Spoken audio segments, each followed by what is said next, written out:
Olá, senhores, tudo bem com você? Eu sou a Júlia, dona do Estudo Júlia Paiva, e hoje a gente vai conversar sobre o resumão de literatura do Pazuello, etapa 1. Na etapa 1 vão cair principalmente barroco e arcadismo, com Gregório de Matos, Padre Antônio Vieira, Cláudio Manuel da Costa e Tomás Antônio Gonzaga. Eu vou fazer um resumão falando tanto sobre eles quanto sobre os gêneros literários do primeiro ano do ensino médio, que é o equivalente à etapa 1 do Pazuello.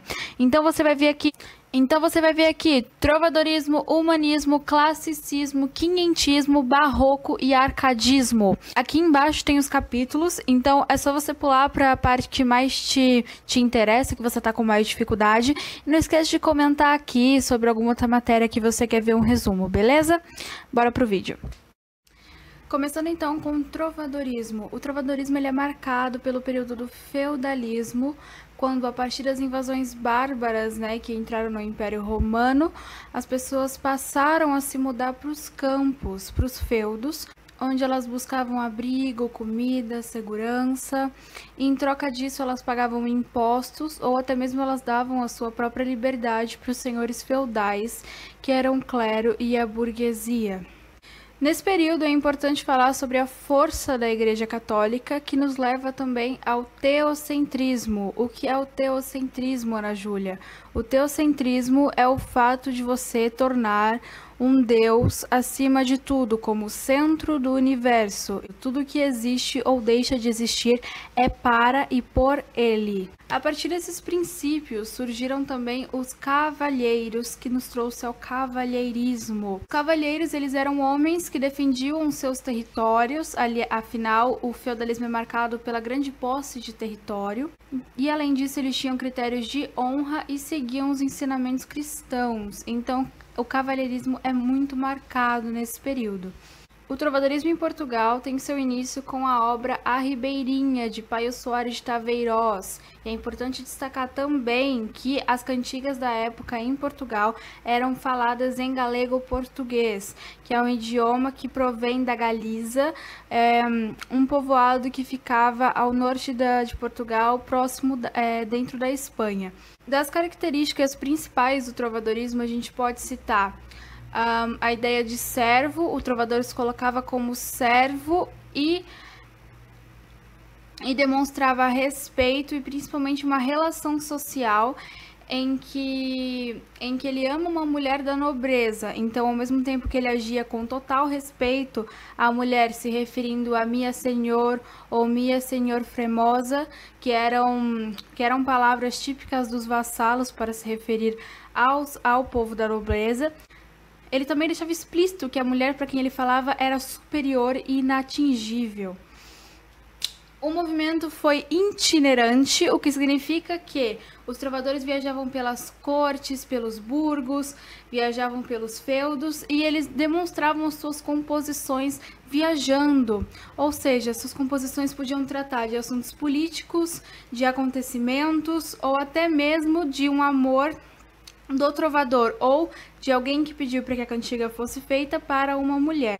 A gente pode dividir o trovadorismo em duas escolas literárias, que é o gênero lírico e o gênero satírico, onde o gênero lírico trabalha com as cantigas de amor e de amigo, e o gênero satírico trabalha com as cantigas de escárnio e de maldizer. O que a gente precisa entender é que as cantigas de amor apresentam um amor cortês, então ele está cortejando uma mulher.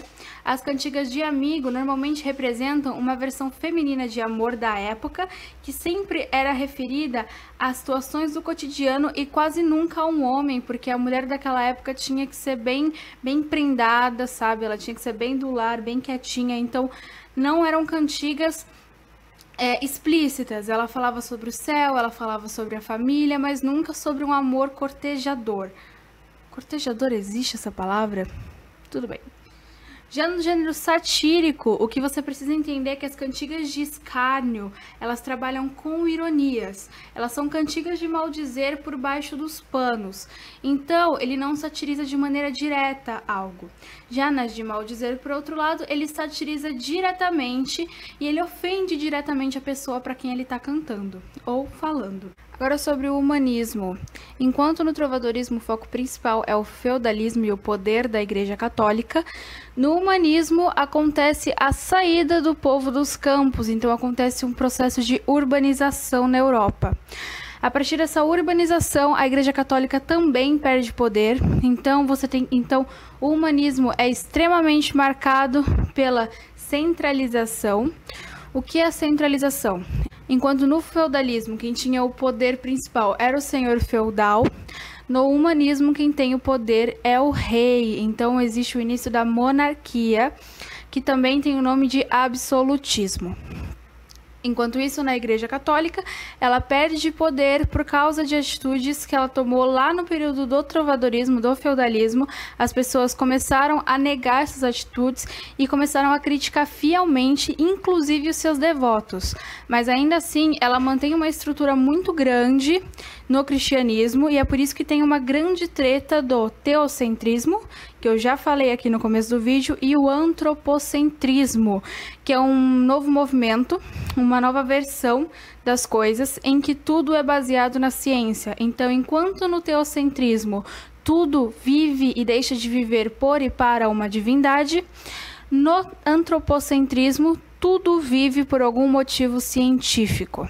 Outras características importantes para vocês saberem sobre o período do humanismo é que nesse período existia um grande detalhamento do corpo humano. Então, enquanto no período grego você via as esculturas físicas de mulheres e homens, você pega essa mesma estrutura para a literatura humanista. Então, eles descreviam com frequência o corpo, principalmente o corpo feminino. Também falando sobre isso, existia uma grande paixão pela natureza, como se eles tivessem redescoberto a natureza, que agora é utilizada como refúgio amoroso. Então, quando eles levavam lá um fora da mina, tá ligado? Pegou a mina lá, opa, papá, vai lá, senta no campo, dá uma relaxada, fala, tudo bem, pai tá on, entendeu? É esse aí os critérios.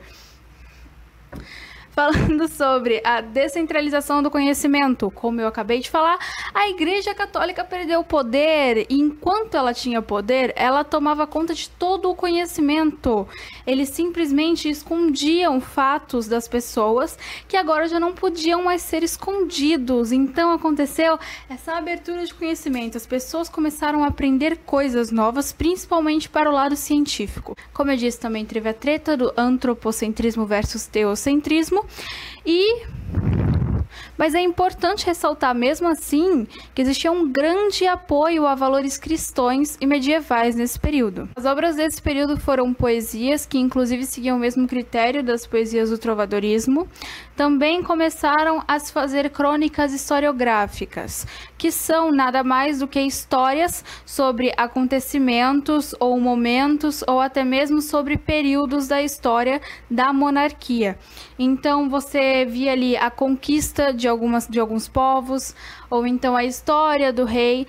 É importante destacar que essas histórias sempre continham aí um ponto meio místico, sempre tinha uma certa exagerada. Então, se o rei pegava um marca-texto, falavam que ele tinha pego uma espada de 2 metros, ok?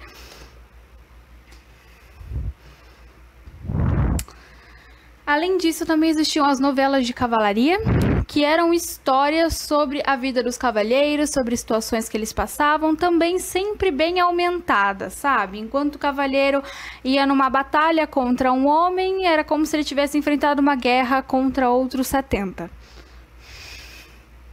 Ai, gente, que micão, né? E é claro, a gente também tem que destacar os textos teatrais e chegamos num ponto que eu gostaria muito de citar, que é sobre Gil Vicente. Todo mundo aqui já ouviu o termo teatro vicentino e eis aqui o motivo dele.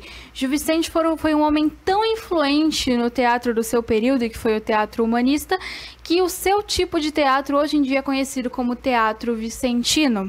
E eis alguns detalhes sobre o teatro vicentino para vocês entenderem. Ele relata costumes dos povos e da monarquia da época e ele tem efeito moralizante. Então a ideia desse teatro é que você se coloque no personagem, você se liga no personagem, seja o protagonista, seja o antagonista, você se liga a ele de uma maneira que assim que a peça termina, você tem esse efeito moralizante de pensar e repensar as suas opiniões e conceitos sobre as situações. Então, o teatro de Gil Vicente tem efeito moralizante. Por fim, eu vou destacar aqui, e eu vou ler porque eu não consegui decorar isso, o marco inicial do humanismo literário português foi a nomeação de Fernão Lopes para cronista-mor da Torre do Tombo em 1418.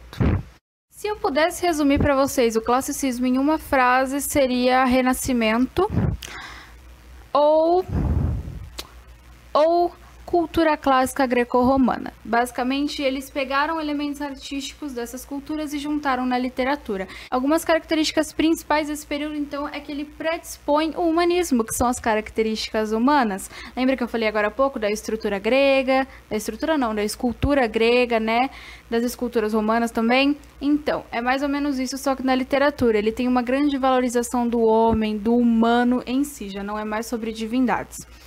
Também existe o racionalismo e racionalização, que são os termos de que a pessoa pensa qual é o lugar dela no mundo e qual é o lugar do ser humano no mundo, e principalmente faz uma reflexão sobre o mundo à sua volta. Também tem aqui o hedonismo, busca por satisfação de desejos humanos. Eu pessoalmente, gente, vou falar aqui embaixo, mas eu acho o hedonismo muito parecido com o neoplatonismo. Vocês que lutem. Também faz parte dessa época o Carpe Diem. Não sei se é Carpe Diem ou Carpe Diem. Me fala aqui nos comentários qual a pronúncia tá certa. Que é a busca por aproveitar da maneira máxima o dia, porque a vida é efêmera. O que é efêmera? Vem de efemeridade do tempo. De uma maneira mais moderna, viva como se não houvesse amanhã, porque pode ser que não exista mesmo. É isso daí. Também existia, como eu disse, o neoplatonismo, que é o amor sensual e ao mesmo tempo platônico, e o equilíbrio formal nos textos. Então, enquanto os outros períodos não trabalham com esse equilíbrio, no humanismo você tem um equilíbrio de rimas, de métricas, então as estrofes têm tamanho e formato parecido, não só no quesito técnico, mas também no quesito vocálico de rimas. E também tem a personificação. Existem muitos elementos da natureza que são personificados. O principal autor aqui foi Francisco Sá de Miranda, que foi o que trouxe o humanismo. Ele trabalhava bastante com reflexão moral e lirismo amoroso. E agora a gente vai falar do outro autor extremamente famoso, que foi Luís Vaz de Camões. A grande obra de Luís Vaz de Camões foi Os Lusíadas. E ele... que inclusive eu fiquei um pouco surpresa de não ter caído no Pazuello desse ano. Mas tudo bem. O que a gente pode saber sobre ele é que Luís Vaz, ele era meio incompatível com os preceitos da época. Ele largou o curso de teologia porque não concordava com a religião. Ele era um cortejador nato, então assim, ele chegava nas meninas e aí... Deixa eu pensar numa cantada. Então ele chegava nas meninas e aí, tchutchuca, me chama de limão que eu te faço uma limonada, entendeu? E os homens ficavam pé da vida com ele, né? Não vou censurar aqui. Os homens ficavam muito, muito, muito chateados com ele. E é por isso que ele teve muita inimizade. Ele teve inimizade com a igreja, teve inimizade com homens em geral. Ele participou de vários duelos, teve assim, tanto de inimizade que você nem imagina. Então ele não seguia muitos preceitos da época, sabe? Ele trabalha, assim, principalmente com dois gêneros, que é o lírico e o épico. No lírico, ele trabalha com temas amorosos, mas não da maneira que a gente conhece até então. Ele trabalha com temas amorosos neoplatônicos. Então, ele trabalha com uma situação de vida e morte, você amar uma pessoa que morreu. Ele trabalha com a sensação de presença e ausência de um amor. Por exemplo, o homem, ele sai para viajar e a mulher acaba traindo ele com outro homem. E ele também trabalha com essa situação de amor espiritual e amor carnal, vida e sonho e realidade. Então, os temas amorosos dele não trabalham com a essência da época em si, que é o fato da mulher conhecer um homem, se apaixonar por ele, pedir para o pai para casar, os dois se casam e vivem felizes para sempre. Não, ninguém nunca vive feliz para sempre nessa época, mas o que eu quis dizer é a intenção dos textos da época, e Luiz Vaz de Camões ele sai bastante desse enredo. Já na poesia épica, a gente já sabe de uma das suas principais obras que trata das grandes navegações portuguesas, então são poesias de cunhos nacionalistas. Sobre o quinhentismo não há muito o que se falar, eu só vou deixar aqui um textinho para falar para vocês, porque, querendo ou não, foi parte da nossa história. O quinhentismo nada mais é do que textos informativos sobre a descoberta do Brasil. Foi quando os portugueses chegaram no Brasil, junto dos jesuítas, e todas as cartas desse período são exatamente sobre como o Brasil é. Elas não têm linguagem formal, elas normalmente são em forma de descrição e tem, assim, pouco valor literário. Eu vou ler aqui a primeira carta, que foi a que iniciou o período do quinhentismo no Brasil, que foi escrita por Pero Vaz de Carminha, que era escrivão-mor da frota de Pedro Álvares Cabral. Nossa, fazia anos que eu não lia sobre Pedro Álvares Cabral, gente, mas enfim. Até agora não pudemos saber se há ouro ou prata nela, ou outra coisa de metal ou ferro, nem lhe a vimos. Contudo, a terra em si é de muito bons ares. O melhor fruto que dela se pode tirar, parece-me que será salvar essa gente. E esta deve ser a principal semente que Vossa Alteza em ela deve lançar. Desse período eu também vou destacar o padre José de Anchieta, que é muito conhecido, e inclusive ele é conhecido por ter desenvolvido a primeira gramática da língua indígena. E eu também vou destacar o padre Manuel de Nóbrega. Então, repetindo, o período do quinhentismo é marcado por textos informativos de descobrimento. Descobriram o Brasil, estão enviando cartas para os seus amigos, parentes ou colegas de trabalho para os seus amigos, parentes, colegas, sobre como é o Brasil. Chegamos no período barroco e eu tô preocupada porque eu tô com medo de passar pouca informação. Como eu disse, o período barroco e o período do arcadismo são os dois principais, os que realmente são cobrados na prova da UEM desse ano. Falando do período barroco, sendo que os autores que são cobrados esse ano são Gregório de Matos e Padre Antônio Vieira, com as obras respectivamente Antologia Poética e Sermões. Eu vou dar primeiro um resumão bem rápido do que é o período barroco, porque minha ideia é focar nos autores. O barroco, ele tem o seu período na era colonial do Brasil, e ele tem início com a prosopopeia de Bento Teixeira em 1601. Das suas principais características, o racionalismo, o exagero. Então os textos dessa época têm um cunho exagerado não só no contexto de enredo, mas também num contexto de palavras mesmo. As palavras são de grande exagero nesse período. Tem o uso de figuras de linguagem também, e a união do religioso e do profano. Então eles trabalham bastante com essa coisa de bem e mal nos textos desse período. Esse período também é marcado pela arte dualista. O que é arte dualista? Eu também não sabia, então eu anotei aqui para falar para vocês. É quando a realidade é constituída por duas partes que não podem ser reduzidas uma à outra. Então, é como a teoria do conjunto, sabe, em matemática, que tem conjuntos que se ligam e tem conjuntos que não se ligam? Esse esquema. Ele também trabalha com a valorização de detalhes, então é um texto bem minimalista. E ele trabalha com o cultismo, que, como eu disse, é esse exagero, esse jogo de palavras que são palavras difíceis. É claro que ele também trabalha com o conceptismo, que é o jogo de ideias, que é o uso de argumentos racionais, que é algo parecido com o racionalismo mesmo. Dos autores, vamos lá então, vamos começar com Gregório de Matos. Gregório de Matos é um cara complicado, sabe? Ele é aquele seu amigo que não tem jeito. Quando você for pensar em Gregório de Matos, por conta de seus poemas satíricos. Ele, na verdade, teve uma obra muito vasta. Ele teve textos religiosos, ele teve textos românticos, um pouquinho românticos, já vou chegar lá. Mas ele principalmente é conhecido pelos seus textos satíricos. Eu lhe separei aqui 3 poemas para ler para vocês, mas eu acho importante entender um pouquinho da vida dele. Ele criticou diretamente tudo e todos os aspectos da sociedade. Ele criticou a Igreja Católica e por isso ele foi perseguido pela Santíssima Inquisição e condenado ao degredo. Inclusive foi por conta de uma febre que ele pegou naquela época que ele morreu. Ele também, assim, gente, ele era tratado com um político, ele era tratado com um povo, ele, assim, não escolhia um lado, ele simplesmente gostava de falar mal de todo mundo. Eu vou começar aqui com um exemplo de poesia sacra, que é a poesia religiosa de Gregório de Matos, e o título é Atos de Arrependimento e Suspiros de Amor.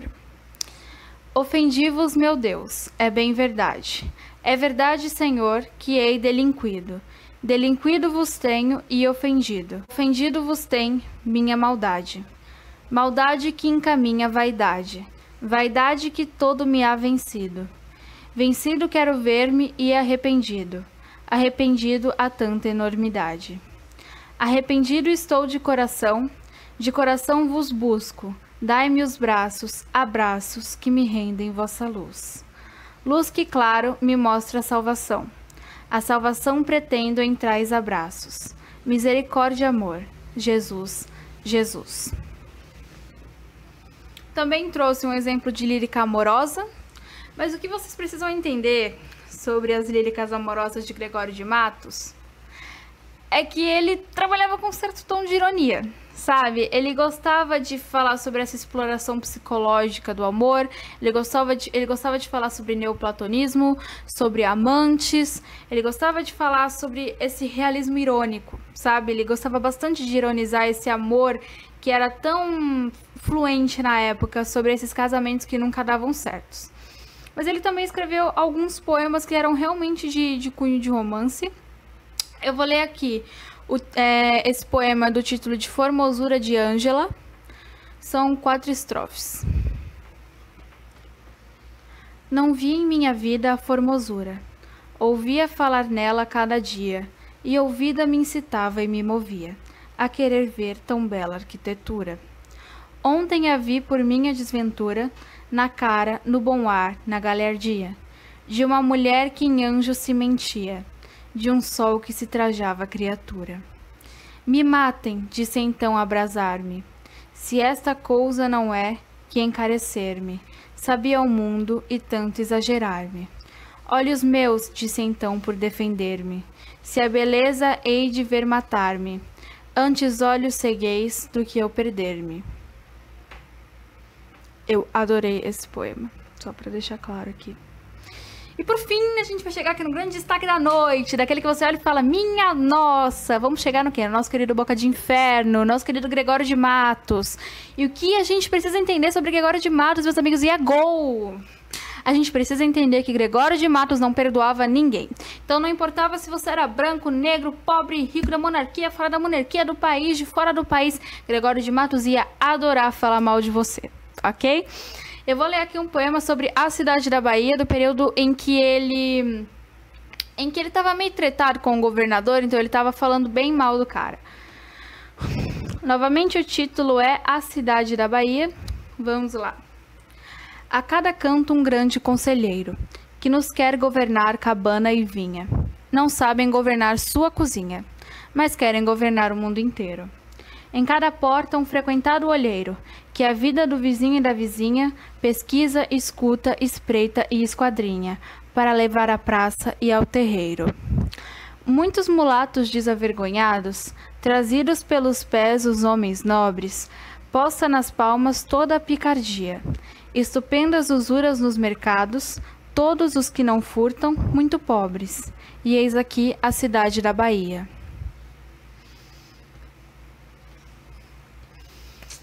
A gente tem um outro autor aqui, que é o Padre Antônio Vieira, que vai trabalhar com o livro Sermões no Pazuem. E depois eu ler um pouquinho sobre o Padre Antônio Vieira, eu vou fazer uma grande comparação para vocês entenderem a diferença de 2 autores do mesmo período literário, mas com formações e opiniões diferentes. O Padre Antônio Vieira, como o nome já diz, ele tinha um cunho bem religioso, Mas ele falava bastante de assuntos políticos e sociais, só que com sermões religiosos. O que significa que, de alguma maneira, ele tinha um conselho cristão a dar sobre qualquer situação. Inclusive, as suas 2 primeiras obras foram de cunho político com sermões religiosos, e foi inclusive por isso que ele foi perseguido pela Santíssima Inquisição. Aconteceu que ele criticou tanto a invasão holandesa quanto a escravidão dos índios. Aliás, isso fez os colonos ficarem assim bem fula com os jesuítas e começou a causar aquela treta que a gente estuda em história. E ele acabou sendo condenado pela Santíssima Inquisição por criticar alguns conceitos. Eu vou ler aqui um sermão do Padre Antônio Vieira. Eu não encontrei o título, eu não sei se ele tem um título, mas vamos lá. Vós, diz Cristo, Senhor nosso, falando com os pregadores, sois o sal da terra, e chama-lhe sal da terra, porque quer que façam na terra o que faz o sal. O efeito do sal é impedir a corrupção. Mas quando a terra se vê tão corrupta como está a nossa, havendo tantos nela que têm o ofício de sal, qual será, ou qual pode ser a causa desta corrupção? Ou é porque o sal não salga, ou porque a terra não se deixa salgar.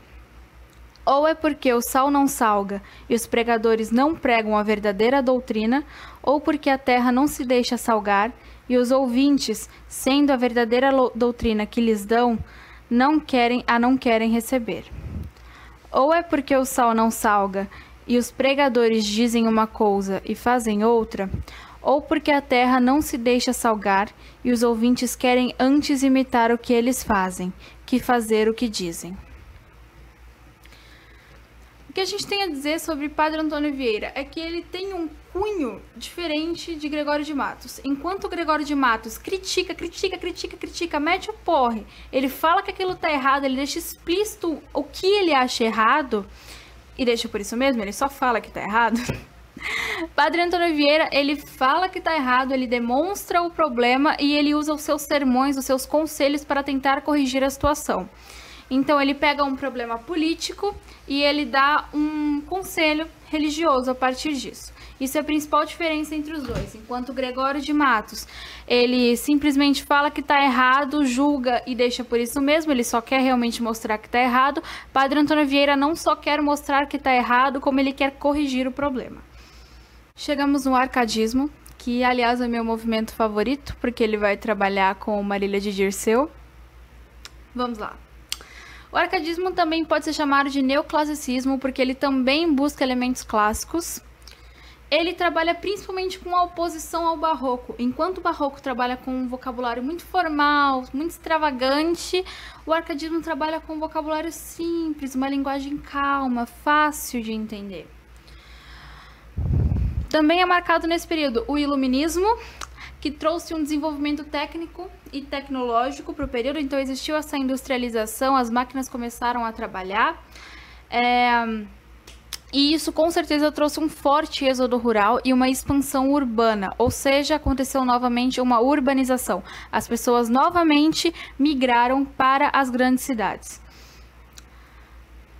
A gente também precisa focar aqui que no arcadismo, os autores, eles usam pseudônimos. Inclusive, é por isso que eles são chamados de poetas fingidores. Então, eu, por exemplo, sou Ana Júlia e posso usar o pseudônimo de Carla. Aliás, Tomás Antônio Gonzaga usa o pseudônimo de Dirceu em Marília de Dirceu. Mas eu já vou chegar lá. Gente, eu tô muito animada pra falar de... Eu tô muito animada pra falar de Tomás Antônio Gonzaga. Foi meu livro favorito desse ano, com certeza. A gente precisa destacar o quê? Que no Brasil, a gente estava vivendo a Inconfidência Mineira e, inclusive, Tomás Antônio Gonzaga e Cláudio Manuel da Costa foram precursores desse movimento. E o arcadismo é a última escola brasileira literária do período colonial. Depois do arcadismo, a gente vai começar o próximo período. E é claro, a gente também tem que destacar que em Portugal estava acontecendo a Reforma Pombalina, que foi quando os jesuítas foram expulsos e o ensino religioso parou de ser cobrado. Aconteceu uma grande influência do paganismo nesse período. Eu preciso ler para vocês alguns preceitos que eu não gostaria de ler porque é muito difícil de falar. Eu posso até usar o termo errado, então me desculpa se eu usar, é porque realmente é muito difícil, é em latim. Então vamos lá. Os preceitos latinos que inspiraram o Arcade foram: inutilia truncat, que significa tirar o inútil da poesia. Entende-se como inútil como o excesso de rebuscamento, ou seja, palavras difíceis. Inutilia truncat, retirar palavras difíceis da poesia, do poema. Fulgere urbem e locus amoenos. A cidade não é um ambiente ideal para se viver, então se refugie no campo. As pessoas daquele período buscavam realmente a fuga da humanidade como uma meta. Eles realmente entendiam como o lugar perfeito o campo. Carpe diem, que eu já falei há algum tempinho atrás, que é a busca por aproveitar o presente, aproveitar o seu dia como se não houvesse amanhã. E por último, aurea mediocritas, que é quando um homem mediano é aquele que alcança a felicidade, não se devendo assim procurar riquezas e posses de vida. Gostei desse, achei interessante. Os outros eu já tinha lido, não tinha visto. Os outros eu já tinha lido, não tinha visto esse. Vamos aos autores. Estou preocupada. Tomara que eu passe todas as informações possíveis aqui. A gente vai começar com Cláudio Manuel da Costa. Foi ele que fundou a colônia ultramarina em 1768. Ele é o introdutor do movimento arcadista do Brasil e, como eu já disse, ele é participante da Revolta Mineira, da Inconfidência Mineira. E ele é o patrono da cadeira número 8 na Academia Brasileira de Letras. Eu achei legal mencionar isso aqui para vocês. Aliás, por conta do movimento da Inconfidência Mineira, o Cláudio Manuel da Costa foi preso. Das características dos textos de Cláudio Manuel da Costa: linguagem simples, que é padrão, lirismo, ele trabalhava com líricas amorosas, bucolismo, pastoralismo e culto à natureza. Eu vou ler aqui alguns sonetos para vocês. Soneto 1. Sou pastor, não te nego os meus montados. São esses que aí vês, vivo contente, ao trazer entre a relva florescente a doce companhia dos meus gados. Ali me ouvem os troncos namorados, em que se transformou a antiga gente. Qualquer deles o seu estrago sente, como eu sinto também os meus cuidados. Vós, ó troncos, lhes digo, que algum dia firmes vos contemplastes e seguros, nos braços de uma bela companhia. Consolai-vos comigo, ó troncos duros, que eu alegre algum tempo assim me via, e hoje os tratos de amor choro perjuros. Gente, meu olho tá até queimando, que eu não tirei o olho desse negócio pra ler.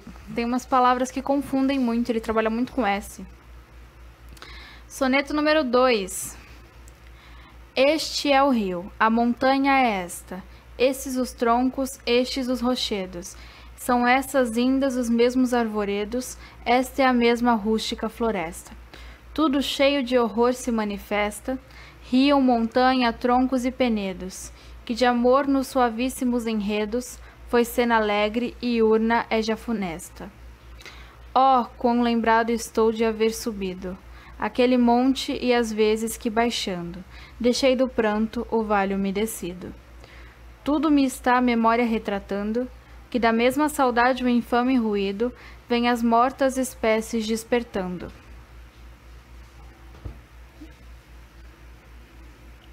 Nossa, acho que eu nem pisquei. Será que eu pisquei? Não sei, depois eu vejo. Enfim, Cláudio Manuel da Costa é muito importante. Eu acho que deu pra vocês terem uma ideia dos sonetos dele. E agora vamos falar de... Tomás Antônio Gonzaga. Gente, eu tava doida pra chegar nessa parte. Eu tô muito animada pra falar de Tomás Antônio Gonzaga. Gente, assim, foi de longe meu melhor. Vou pegar meu livro, pera aí. Tadã! Eu comprei esse livro, gente, numa sebo. Paguei acho que R$7 que eu paguei nesse livro. Eu vi que tem edições novas esse ano. Eu achei muito bonitas as edições novas. Vamos falar. O Tomás Antônio Gonzaga é patrono da cadeira 37 na Academia Brasileira de Letras. Ele participou da Inconfidência Mineira também. Como já dito, ele é um grande amigo de Cláudio Manuel da Costa. E ele retornou ao Brasil em 1782. E foi nesse período que ele se apaixonou pela Maria Doroteia. Tá reconhecendo algum título de livro com esse nome? Maria Doroteia foi a musa inspiradora de Marília de Dirceu. Mas a história não é tão boa. Aconteceu que que por estar envolvido na Inconfidência Mineira, ele foi acusado de conspiração e foi preso no Rio de Janeiro. Ele foi preso durante 3 anos e o casamento dele com a Maria foi anulado. Bom, no final das contas, ele se casou com uma tal de Juliana de Souza Mascarenhas e teve 2 filhos. Gente, que tristeza! Que horror! Enfim, ele faleceu em Moçambique em 1810, aos 66 anos. A principal obra de Tomás Antônio Gonzaga foi Marília de Dirceu, onde ele narra sua história com a Maria, aqui no Brasil. A sua escrita é carregada de lirismo, afetos, amor.